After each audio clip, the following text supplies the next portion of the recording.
Allayyaa mokorii daangaanya marga'u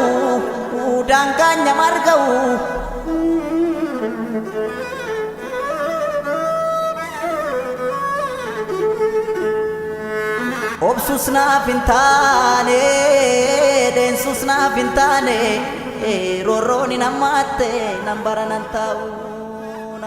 taa'u. Mee Jawaari dabalatee hidhamtoonni hedduuni akkuma Haacaaluun dura kaafneerra akkuma Haacaaluun ajjeefameen butamanii yeroo sana to'atamanii jechuudha. Uummanni kun badii qabaateeti moo Jawaar maal balleessee Baqqalaan maal balleessee gaazexeessitoonni OMN illee adamsamutti jiranii bakka hundaayyuu maal balleessanii itikiin alabanii hojjetamoo mee maal jettam akkamii yaaddate? Baay'ee gaaffii bareeda kuni. Akka ilaalchaa fi hubannaa kiyyaatti Jawaar dabalatee hooggansi Oromoo hedduun keessattuu hooggansi adda bilisummaa Oromoo fi Koongireesii Federaalawaa Oromoo akkasumas aktivistoonni, hayyoonni, gaazexeessitoonni Oromoo kan hidhaman sababa Haacaaluun ajjeefameef odoo hin taane akkuma ajjeecha Haacaaluu karoorsaniitiin jedhan. Ni karoorsanii lafa kaahan. Dura kana goona itti aansinee akkas goona jedheet mootummaan kun lafa kaawwateen jedha. Kan akkanumaan hin jiru. Maaliif uummanni Oromoo haala erga Haacaaluun ajjeefame keessattuu guyyaa borumtii haala isaan reenfa Haacaaluu jarjarsanii Finfinnee keessaa baasuu sochoosan achi immoo isatti aanee haalli isaan daddafanii guyyaadhuma tokkotti oliif gadi kaachuudhaan uummata Oromoo keessaa hooggana ciccimaa, aktivistoota ciccimaa, gaazexeessitoota bebbeekamoo adamsanii guuranii mana hidhaatti itti cufan yoon ilaalu wanti kun tasa ajjeecha Haacaaluu waliin wal qabatee ta'e otoo hin taane durumayyuu karoorfamee kanatti aansitee akkas goona, kanatti aansinee akkana goona jedhamee lafa kaawwame. Kuni ka tokkoffaa namoonni hidhaman kun akkuma jettu balleessaan isaanii maaliin inni jettu sun yoo balleessaa ta'eef wanti isaan dhaabbataniif isa dubbachuu dandeenya. Qaamni amma aangoorra jiru sirna nafxanyaa yookaan ilmaan nafxanyaa sirna Itoophiyaa ishii durii yookaan Itoophiyaa dullattiisan deebisanii boollaa kaasanii Oromoo irratti fe'uuf dadhaban kun hojii keenyaaf yookaan kaayyoo keenya kana galmaan ga'uudhaaf humnoonni, hooggantoonni yookaan aktivistoonni yookaan miidiyoonni gufuu nutti ta'an isaan kamii isa jedhu yeroo dheeraadhaaf irratti hojjechaa turan, dubbachaa turan, of ibsaa turaniiru. Asirratti akkaataan isaanii waan san galmaan gahachuudhaaf walitti aansanii qindeessan laal hubadhu amma gaaffiitu gaafatamaa ture dura. Iyyamaa ture. OMN cufamuu qabaa an jedhame waggaa darbeera. OMN otoo saba walitti hin buusin saba walitti buusaa OMN nuuf cufaa. Jawaar faa nuuf hidhaa. Addi bilisummaa Oromoo ammas dhiibamee bahuu qaba. Addi bilisummaa Oromoo ammas karaa nagaatiin siyaasa oofuun qabu, abalu hidhamuu qaba, abalu baduu qaba. Jawaar Mohaammed faa siyaasa keessaa ari'amuu qabu, Baqqalaa Garbaa hidhamuu qaba. Kuni gaafatamaa ture. Jechuun yeroo tokkoon kan ta'e miti tureera. Miidiyaan nafxanyaa waggaa tokko oliif olola kana oofaa ture, gaaffii kana dhiyeessaa turan. Kana qofa otoo hin taane immoo muummichi ministeeraa yeroo EPRDF gara bilxiginnaa isaatti tottolchu kana waliigalteen inni keessattuu amma qaama bilxiginnaa naannoo Amaaraa ta'e kana waliin waliigaltee dhoksaa inni taasise hayyoonni baay'ee dubbataniiru, ragaa gahaatu jira. Kan isaan gaafatan waa'ee Oromummaa keessattuu warroota Oromiyaa jedhanii sabboonummaa Oromootiin machaan akka isaan jedhanitti እነዚህ በኦሮሞ ብሔርተኝነት የሰከሩ ነን warra sabboonummaa Oromoo kanaan machaan kana akka goote godhiiti callisiisi dhabamsiisi jedhanii. Callisiisuu fi dhabamsiisuu san keessa Jawaar Mahaammadiitu jira. Baqqalaa Garbaatu jira. Shuggut Galataa faatu jira. Lammii Beenyaa faatu jira. Akkuma jirutti Hamzaa Booranaa faatu jira. Akka miidiyaatti OMN faatu jira. ONN faatu jira. Wanti Oromoo fi Oromummaa walii wal qabatu hundumtuu akka hin calaqqifne gochuudhaaf waadaa galchisiisanii turanii saniin wal qabatee hojjetame. Kanaafuu badiin isaanii Oromoo ta'uu isaanii Oromoo ta'anii immoo qaama Itoophiyaa dullattii Oromoo irratti fe'uudhaaf halkanii guyyaa dadhabu wajjin wal ta'uu dhabuu isaanii diduu isaanii akka Oromootti dhaabbannee akka Oromootti baanee akka Oromootti gallee akka Oromootti aangoon illee akka Oromootti qabatamuu qaba waan jedhanii dhaabbataniif guutummaa guutuutti gabaabumatti badiin isaanii Oromummaadhaaf dhaabbachuu isaaniiti kanumaaf hidhamaniin jedha hooggansi kun hundumtuu. Galatoon akka gaariitti naa deebifte Oromummaa isaaniitii fi sabboonummaa isaaniitii fi akkasumas waan Oromoof saba Oromootiif dubbataniif hidhamaniin hunda keenya walii galchiti. Mee isuma kana keessaallee mee gara guddaallee oba'uu baatee jedhee sababa ajjechaa artistii jaallatamaa fi goota keenya Haacaaluu Hundeessaan wal qabatee akkasumas hidhamtoota hooggantoota Oromiyaa uummata Oromoo sadarkaa garaagaraa irra argaman aniin wal qabatee erga isaan hidhamanii lubbuun baay'een illee biyyatti badee jira. Viidiyoon akka interneetiin deebeera viidiyoolee garaagaraa kan ijoollee waggaa 4 farasaa isaan dhayan faatu mul'ataa jira. Kun baay'ee nama gaddisiisa. Isa kanaan wal qabateetti hawaasni diiyaaspooraa yookaan hawaasni biyya ambaa jiraannu guyyamaa ajjechaan gooticha keenyaa dhagame irraa kaafnee ala jirra. Hin galle namni biyyootuma addunyaa guutuu keessatti hiriiratti jira. Mootummaa garaagaraa gaafatutti jira. Mee isa kana bu'aan inni buusuu danda'us maali? Haga ammaatti bu'aa maal buuse? Hiriira ba'uunii fi sagalee uummataa ta'uuf deemuun kun muuxannoo kana dura qabdu irraallee haga ammaatti maaltu deemamaa jira? Akkamitti ilaalta? Gayaa moo gayaa miti? Ayyee sababa ajjeefamuu Haacaaluu fi hidhamuu hooggantoota Oromoo gurguddaa ciccimoo bebbeekamoo waliin wal qabatee akkuma jette san qofa miti dhiittaa mirga namoomaa guutummaa Oromiyaa keessatti deemaa ture. Waggaa lamaan kana guutuuyyuu deemaa ture. Oromoon waggaa kana lamaan erga Abiyyi masaraa mootummaa seenees haa dhaga'amuu baatu haa dubbatamuu baatu malee miidiyaan Oromoos ta'ee miidiyaan kaanis gahaadhaan haa gabaasuu baatu malee Oromoon ajjeefamaa ture, adamfamaa ture, hidhamaa ture, manni irratti gubachaa ture. Wannuma amma ta'aa jiru kanatu taasifamaa ture. Saniin wal qabatee akkuma ati jette uummanni biyya alaa keessattuu Oromoos qofas miti dhugaa dubbachuudhaaf illee sabaaf sablammiin walqixxummaa fi mirga ilma namaatti amanan Oromoo waliin bakka isaan itti dhaabatanii sagalee isaanii dhageessisan sagalee isaanii saba Oromoo waliin ol kaasan illee jiru. Bu'aa maaltu argame isa jedhu ilaaluun baay'ee gaariidha. Bu'aan inni fidu kan yeroo dheeraa keessatti mul'atu akkuma jirutti ta'ee amma garuu ammatti maaltu argameera isa jedhu ilaaluun baay'ee gaarii natti fakkaata. Maaliif yoo jenne akkuma Oromoon biyya qabsoo hin dagates jechuun danda'u garuu ni burjaajjaye. Maal jechuudha? Wanti kun taati moo hin taatuu keessatti sagaleen Oromoo xiqqoo ukkaanfamee tureera. Baay'ee dubbatamaan turre.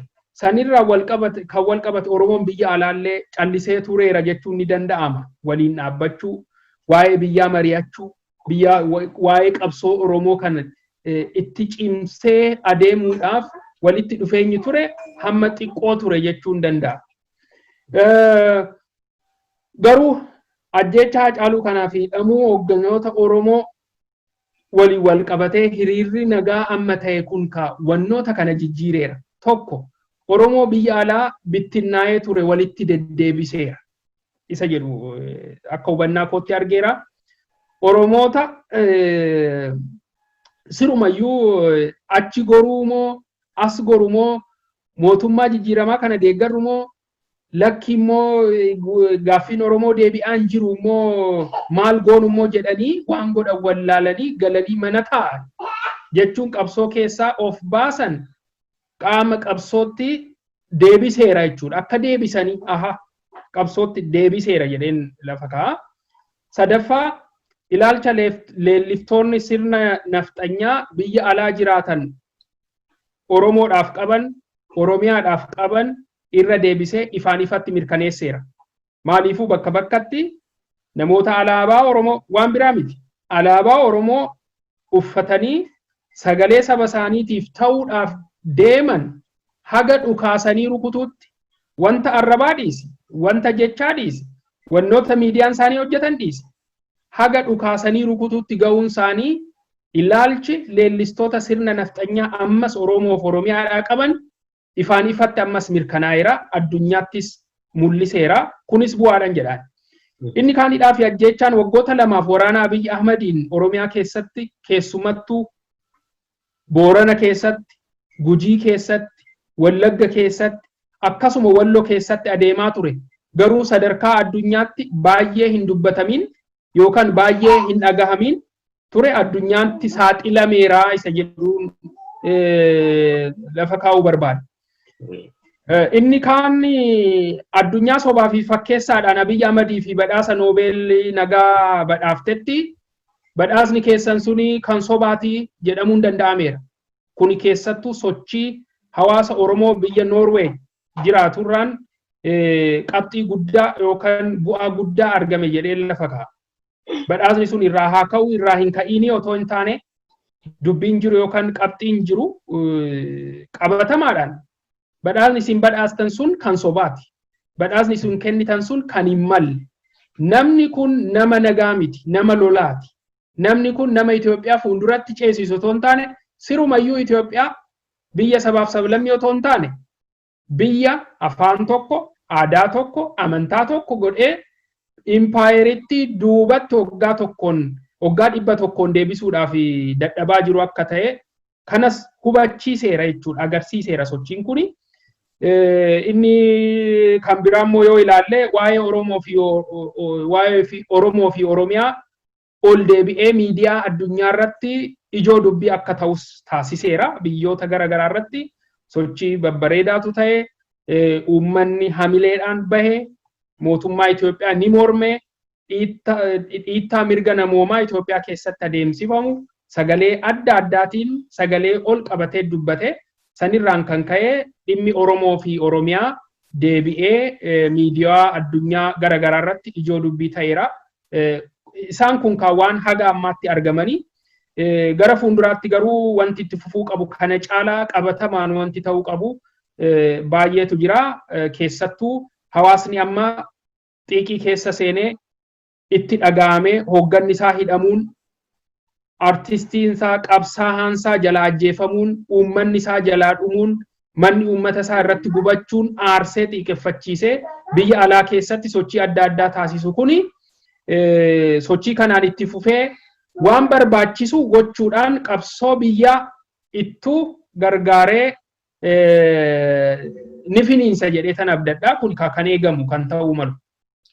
Ulfaadhu galatoomii akka gaariitti ibsitee mee mootummaan yeroo ammaa kana ammas haa ta'uu kana duras yeroo Oromoon dachee isaa irraa sadarkaa badhinna jedhamuun ka'aa turetti aguma Dr. Abiy gara aangootti dhufee yaadannaa artistii Haacaaluun yoo didde qeerrootti niyyaa jedhee masaraa mootii keessatti sirbeera gaafateera yeroo sanarraa iyyuu ka'ee rakkoolee gugurdatu deema yeroo oo kanatti mootummaan maal jedhaa olaantummaa seeraa kabachiisaa jedha olaantummaa seeraa kabachiisa jedha olaantummaa seeraa kabachiisuun nama hidhuu fi ajjeesuu jechuudha mee isa kana naa deebisuu dura olaantummaa seeraa jechuun maal jechuudha Kuni baay'ee gaariidha. Akkuma waliigalaatti waa'ee Itoophiyaa yeroo ilaallu impaayera Itoophiyaa keessatti nama seeras hin beekne nama olaantummaa seeraas jechuun maal jechuu akka ta'e hin beeknetu olaantummaa seeraan kabachiisaa siin jedha. Namni hin hidhamee seeratti hin dhiyaatu waggaa tokkoof waggaa lamaaf hidhamee achumatti tortoraa sun olaantummaa seeraa kabachiisuu jedhamee ibsama. Namni hidhamee mana murtootti dhiyaatee balleessaan isaa ragaadhaan qabatamaan irratti murtaahee kana balleesse jedhee otoo hin himatamiin waggoota baay'eedhaaf illee hidhamee achitti irraanfatama. Achi maal siin jedhu olaantummaa seeraatu kabajamaa jedha. Nama ni qabu shakkamte jedhanii qabu akkuma gidduu kana gochaa jiran Jawaar Mohaammed faa Baqqalee Garbaa faa mana qorraa boolla keessatti hidhuu mana ifan qabne keessatti hidhuu mana dukkanaa keessatti hidhuu hidhamtoota ni dararuu hidhamtoota ni reebuu maalinni kuni olaantummaa seeraa kabachiifnaa jedhu. Kanaafuu impaayeratti sun keessatti olaantummaa seeraa otoo hin taane kan kabajamu inni aangoorra jiru yeroo hunda abbaa irrummaa isaa kabachiisa. Abiy Ahmed kan inni gochaa jiru fedhiinsaa sirna nafxanyaa Itoophiyaa dullatti boollaa kaasee biyyoo irraa urgufee qalama itti diddibee Oromoo irratti fe'uudha. San immoo bakkaan ga'uudhaaf waan san immoo lafa qabachiisuudhaaf wanti inni godhaa jiru kunoo hayyoota Oromoo hidhuudha. Qabsaa'ota Oromoo ajjeesuudha. Mana hiyyeessa Oromoo irratti gubuudha. Minaan maasaa Oromoo gubuudha. Dhiittaan mirga namoomaa Oromiyaa keessatti adeemaa jiru. Kan inni tokko dubbachuudhaaf illee nama saalfachiisa. Nama qaanes Oromoon jaarraa kana keessatti uummata dhiittaan akkanaa irratti ta'u yookaan irratti adeemsifamu jennee dubbachuudhaaf iyyuu sadarkaa siiqaanessuu kan ga'utu irratti raawwatamaa jira. Kun hundi maaliin raawwatama? Kana hunda maal jedhu? Olaantummaa seeraa kabachiifne. Lakki olaantummaa seeraa kabachiisuu miti. Akkuma siin jedhe impaayeratti keessatti nama seeras olaantummaa seeras hin beeknetu maal jechuu akka ta'e hin beeknetu olaantummaa seeraa siin kabachiifna siin jedhe. Ani nama seeraa miti addatti seera baradhee nama seera xiinxalu yookaan nama seera irratti hojjetu miti garuu seera addunyaa kanaan wal qabatee kan namni hunduu beeku kan nuti hunduu beeknu immoo ni jira. Olaantummaa seeraa jechuun eenyumtuu seeraa gadii jechuudha. Eenyumtuu seeraa gadi. Abiy Ahmed seeraa gadi. Loltoonni inni ajaju, loltoonni inni hidhachiisee uummata Oromoo akka fixan bobbaasu hundumti isaaniiyyuu seeraa gadi jechuudha ture barreeffama irratti. Kan mul'achaa jiru garuu san miti. Laalamma olaantummaadhuma seeratu olaanaadha yeroo jennu seerri isa kamisa jedhu xiqqoo laaluu ni dandeenya. Labsii waliigalaa mirgoota namummaa fakkeenyaaf murtoo walgahii waliigalaa kan dhaabbataa waldaa mootummootatiin muddee 10 bara 1948tti akka murteeffamee raggaasifamee labsametti seensisaa akkana jedha. Labsii waliigalaa mirgoota namummaati. Seensa isaa qofan dubbisa. Ulfinni fi walqixxummaan ilmoo namaa kan uummatoota hundaa akka ifatti kabajamu gochuun bu'uura bilisummaa, bu'uura haqaa fi nageenyaa addunyaa waan ta'eef jedhee itti fufa. Asirraa calqabayyu jechuudha. Numti seerumti kamiyyuu, seerumti hundumtiyyuu yeroo bahu giddugaleessa godhatee yookaan bu'uura kan godhachuu qabu maalirratti? Walqixxummaa ilmoo namaa. Kan uummatoota hundaa walqixxummaan ilmoo namaa kun Itoophiyaa keessatti walqixxummaa Oromoo dabalata. kan uummata hundaa jedha kan uummata Oromoo dabalata impaayiratti sun keessatti ifatteedha akka ifatti kabajamu gochuun bu'uura bilisummaati jechuudha. Kan waa'ee bilisummaa, kan waa'ee haqaa, waa'ee nageenyaa, waa'ee seeraa haasofnu yeroo walqixxummaan ilmoo namaa kan uummata hundaa akkatti ifatti kabajamuu danda'e jechuudha. Seerri hundumtuu kan ba'u kana jalatti bahaa jechuudha. Seerri kana cabsu. Seerri walqixxummaa ilmoo namaa cabsu. Seerri walqixxummaa uummataa cabsu. Seerri kabajaa ilma namaa cabsu hundumtuu hin ba'u. Akka waliigalaatti seerota Itoophiyaa keessatti hojiirra jiranis ilaalle hojiirra jiru moo hiikaan isaanii maaliin ni jedhu qadaadameetuma haa taa'u garuu barreeffamaan akka jiranitti kanumarraa maddu. Fakkeenyaaf kanuma keessatti qabxii sadaffaa seeruma amma labsii waliigalaa mirgoota namummaa kan UN kana qabxii sadaffaa ishii jettu qofa otoon dubbisee natti tola. Namni kamiyyuu mirga jiraachuu, birmadummaa argachuu fi mirga qaamni isaa eegamuu ni qabaa jedha. Abiy Ahmed faa olaantummaa seeraa kabachiifna jedha amma. Waraanni ittisa biyyaa Abiy Ahmed Oromoo irratti bobbaase. Poolisiin federaalaa Abiy Ahmed Oromoo irratti bobbaase. Humni addaa naannoo Oromiyaa Abiy Ahmed Oromoo irratti bobbaase. Milishaan Abiy Ahmed Oromoo irratti bobbaase. Wannoota kana guutummaan guutuutti saba Oromoo irraa mulqee jira. Namni mirga malee jiraataa jira Oromoon, birmadummaa malee jiraataa jira. Mirga qaamni isaallee eegamuu inni jedhu qaama isaa dhiisiitii lubbuun isaayyuu eegamaan jiru.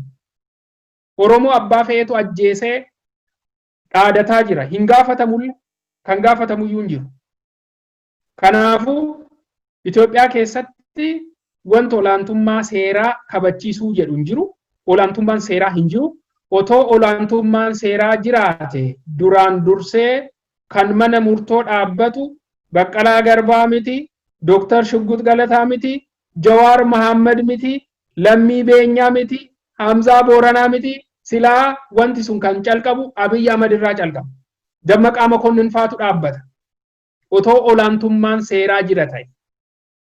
Isaantu achi dhaabbatee dhiittaa mirga namoomaa lubbuu uummata Oromoo guyyaa guyyaadhaan waggaa lamaaf Wallagga keessatti, Gujii keessatti, Boorana keessatti qawweedhaan qofa mitiidhaan albeedhaanuu uummata qalaa ture. Qaamni mootummaan bobbaase. Hidhee dararaa dubartii ulfa dahumsaaf manaa baate ajjeesaa turan.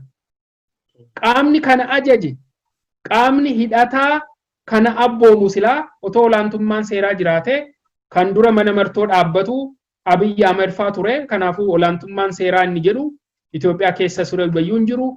Olaantummaa sirna nafxanyaa, sirna mirga sabaaf sablammii Itoophiyaa guutummaatti mulqee jiru lafa qabatee kan mul'atu isaa olaantummaa seeraan hin jiru. Kanaafuu nama ajjeesuun olaantummaa seeraa miti. Namni yoo balleessillee badii illee yoo qabaate badii isaatiin ni shakkama. Ragaadhaan irratti murkaneeffama. Mana murtii haqaa isa kan siyaasaa isa sobaa isa diraamaa kana miti. Kan haqaa dhaabbatee balleessaan isaa irratti ragaadhaan mirkanaa'eet kan isaaf malu itti murtaa'a sila. Kun garuu guutummaa guutuutti biyyattii keessatti hin jiru jechuun barbaada. Ulfaadhu galatoomii baay'ee gaarii olaantummaan seeraa hin jiruun walii nu galchite immoo murtiin eenyu kennamti sana guyyaan dhugaa abbaa galchitu akkanatti dhiitee hin haftu guyyaan tokko bari'uu hin oolu Oromoolee jennee bira darbina. Mee akka qabsaa'aa mirga dhala namoomaa tokkotti agasi arge agasi beekuu irraa baay'ee barreessitaa baay'ee karaa adda addaatiinis quuqama saba Oromootiif yeroo hojjettu arga. Mee atin yeroo kanatti argaa jirta mootummaan Abiy waraana isaa sanuu waraana nafxanyaa jennu waraanni isaa waraana biyyaati miti waraana nafxanyaa tokko biyyatti gadhiisee uummata Oromoo bakka lafaa fixaa jiru kanatti mee tooftaan Oromoon kana jalaa bahuu ni qabu maali jettaa? Asuma dabalataatni sagantaa keenya kanumaan xumuruu fi yaada silaa gaafii kanatti na dabaltee yaada silaa haga ammaatti oduu dubbatuu qabnu mata dureewwan kana keessatti hin dubbanne yoo jiraateen sagantaa keenyallee xumurra mee asiin jalqabe. Hayyee galatoomi. Wanti Oromoo hundi irratti waliif galuu qabu yaadaati gaaffii kana keessa. Oromiyaan waraana nafxanyaatiin goolamaa jirti. Humna ajajuutu jira. Humna faallaa uummata Oromoo dhaabbate. Oromummaa balleessuudhaaf halkanii guyyaa hojjetu. Oromiyaa jiksuudhaaf tattaafatu karaa isaa danda'ame hundaan duuletu Oromiyaa goolaa jira. Kanarratti walii galla. Kana yoo qabanne ka uummanni Oromoo maal gochuu qabaa isa jedhu. Oromiyaan waraana nafxanyaatiin erga goolamaa jiraatte. Waraanni kun Oromiyaa keessa socho'a. Uummata hidha, uummata ajjeesa, mana guba, qabeenya saama, dubartii Oromoo, haadholii Oromoo gudeeda. Kanaafuu kana waliin ta'ee maqaa namoota kan himummoo ni jira. Caasaa qabaa jechuudha gabaabumatti. Waraanni kun akkanumaan bakkuma tokko darbatamee bakka tokkotti waan tokko godheemmaan achi darbotoon taanee caasaa sirna nafxanyaa Oromiyaa kaabaa hamma kibbaatti bahaa hamma lixaatti magaalaa isaa guddittii Finfinnee dabalatee diriireetu jira. Kanarratti walii galuu qaba. Kanaafuu sochiin Oromoo qabsoon Oromoo caasaa kana caccabsuu irratti xiyyeeffachuu qaba. Caasaa kana caccabsuudhaan garee kana yookaan sirna kana ofirraa fonqolchuutti adeema. Humni kun laal caasaa qaba yeroo jennu humni kun karaa adda addaatiin dura dhaabbatamuu qaba jechuudha. Caasaan isaa jechuudha. Karaa adda addaa ta'an. Akkamiin isa jedhu waa baay'eetu jira. Kan gochuu dandeenyu irratti an xiyyeeffadha. Akka nama tokkotti Oromoon tokko maal gochuu danda'a? Sirni nafxanyaa irra diriiree Abiyyi Ahmed Itoophiyaa dullatti kaasee itti fe'uuf halkanii guyyaa saroota isaa ergamtoota isaa hiriirsee warra kaan qofa miti Oromoollee warra garaa isaaniitiif jedhanii isa jalatti hiriiran uummatatti bobbaasee halkanii guyyaa hojjechaa jira. Oromoo fi Oromiyaan akkamitti of baraaruu qabu? Sirni gabroonfataa, sirni koloneeffataa, sirni biyya yookaan impaayera Itoophiyaa kun akkamiin Oromoo irraa cabuu danda'a inni jedhu gochaa yookaan sochii gumaacha nam tokkeerraa jalqaba jedheen yaada yeroo hundumayyuu. Kanaafuu akka nama tokkotti kan godhamuu danda'u isa kana.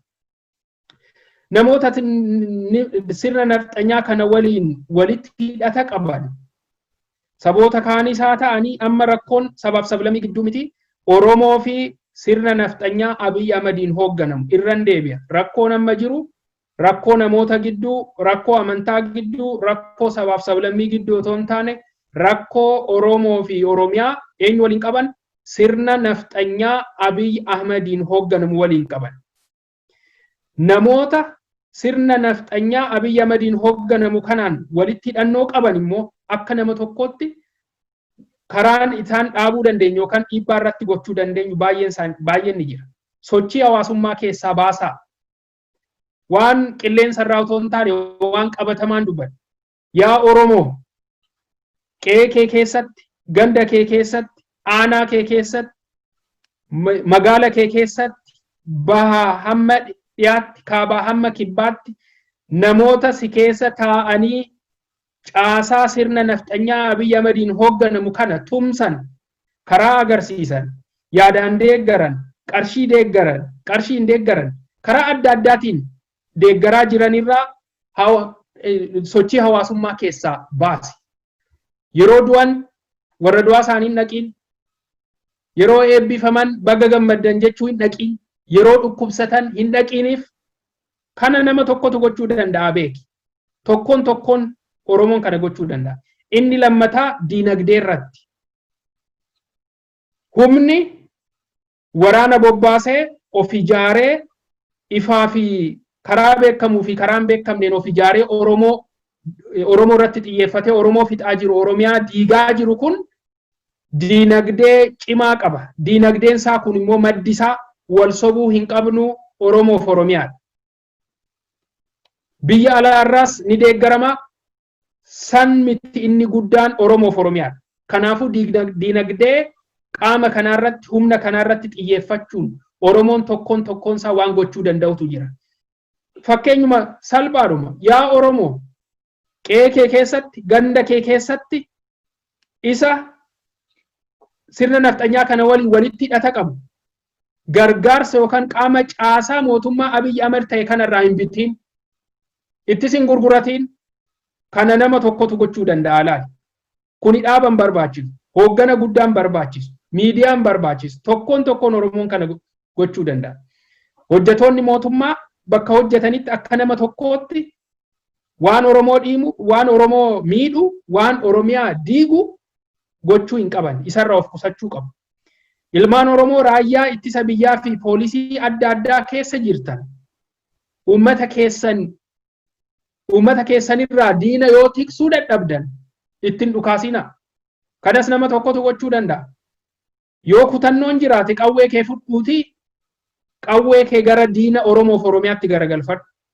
Sanis hin ta'u yoo jette galii taa'i. Achi keessaa of dhabamsiisi. Kanas namoonni tokkoon Oromoof Oromiyaa yaadan Oromummaa giddu galeessa godhatan gumaachuu danda'u. Waan baay'eetu jira. Kana qofa miti. Oromoon qawweedhaan cabee qawweedhaan of kabachiisa isa jedhu amma duubatti hin jennu. Oromoon qabsoo karaa nagaa moo qabsoo karaa hidhannoo inni jedhu waa baay'ee dubbatamaa ture. Waa baay'ee Oromoo wal falmisiisaa ture. Filannoo moo hidhannoo jedhamaa ture. Oromoon filannoo jedhe filannoon hin jirtu sirumayyuu hin taatu. Oromoon karaa nagaa waan hin goone hin qabu. Waan hin taanes hin qabu. Warri siyaasa karaa nagaa lallaban, warri qabsoo karaa nagaa lallaban hunda fuundura dhaabbatanii biyyattii san tasgabbeessuuf, biyyattii san sirna diimokiraasiitti ceesisuudhaaf siyaasa karaa nagaa lallabanarra eessa jiru, mana dukkanaa keessa jiru. Mootummaan Abiyyi Ahmed mana dukkanaa keessatti hidhee itti roorrisaa jira. Kanaafuu amma deebiinsiif deebite yaa Oromoo. Wanti filannoo jedhu hin jiru hidhannoodhaan. Kanaafuu Oromoon qawweedhaan cabee qawweedhaan of kabachiisa. Hidhannoo ammas hidhannoo. Kan qabeenya qabdu qawwee bitadhu. Kan nan lola jettu ani cima, ani goota, ani sodaataa miti qabsoo hidhannoo nan adeemsisa. Diina Oromoo kuffiseen kufa. Oromiyaadhaaf lubbuu kiyya nan kennenni jettu immoo kan harkatti qabattu qabiiti wabootti dabalamin jedha.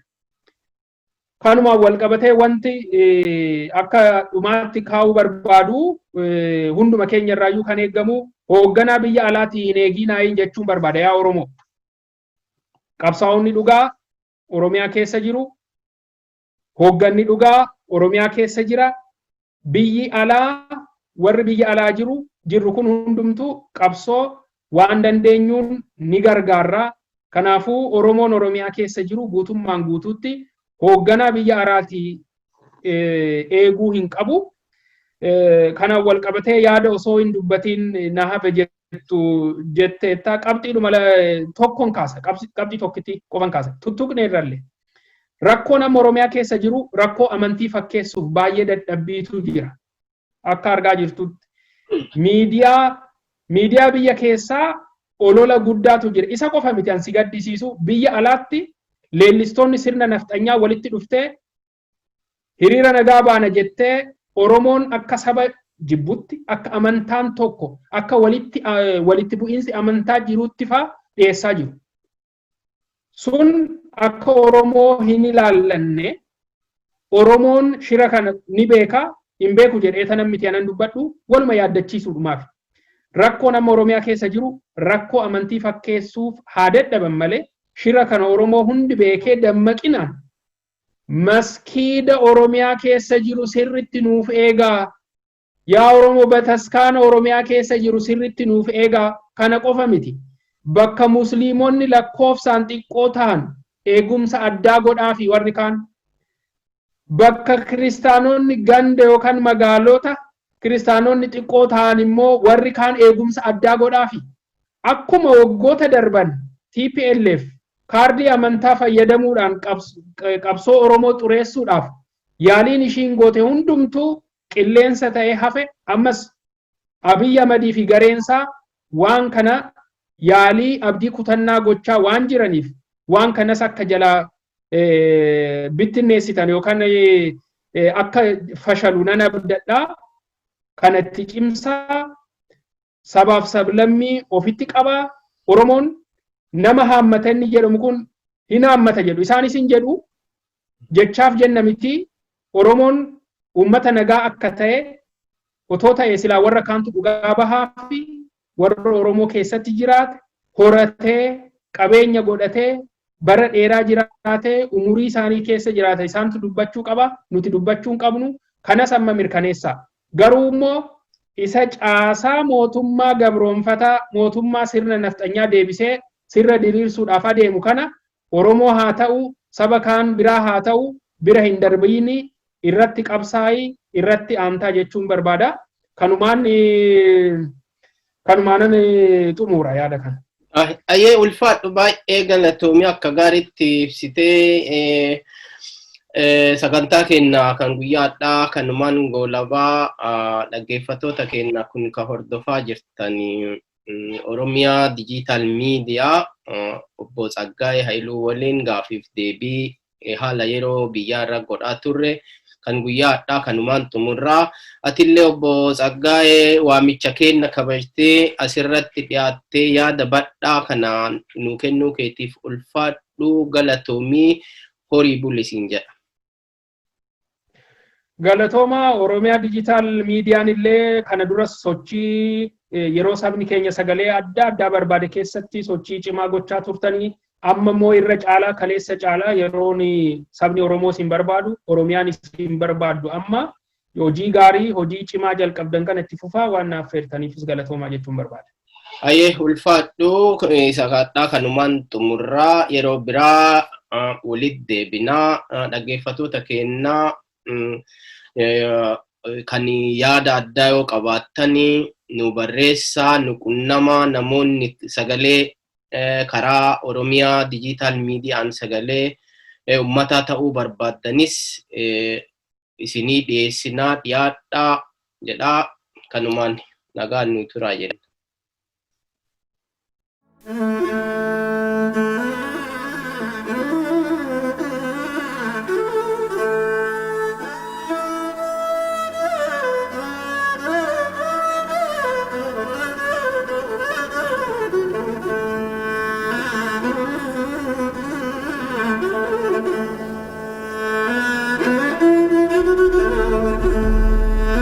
Allah ya mogori danganya margau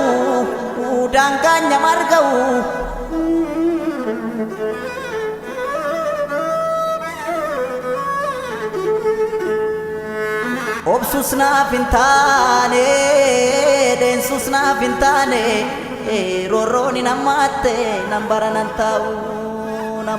tau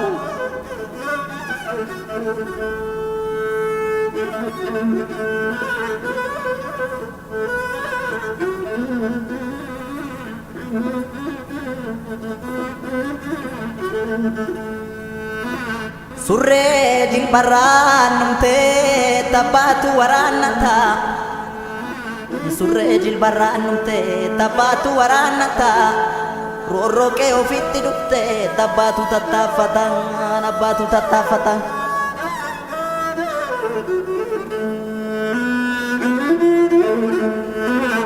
yo yartu namanyarte mansatani lalu nyara do watu malek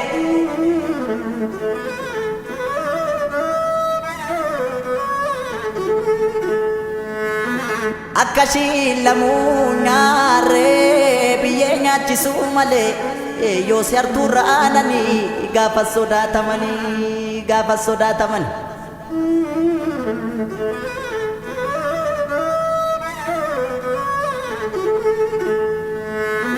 Randa gama motobin baji bakaksu koti Randa gama motobin baji bakaksu koti Shirayar tundan dabe eke godanu koti Shiriyok nugamote yo aro marte male yo tikko turte male bae dagalanjira duga barbachan jorang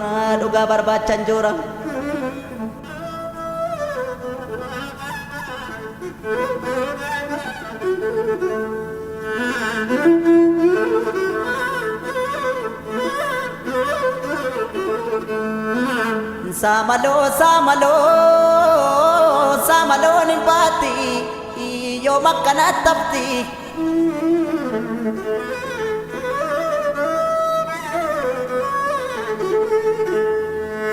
Shirri daban tatamte jarsa bulem furakti oda jalatti kamti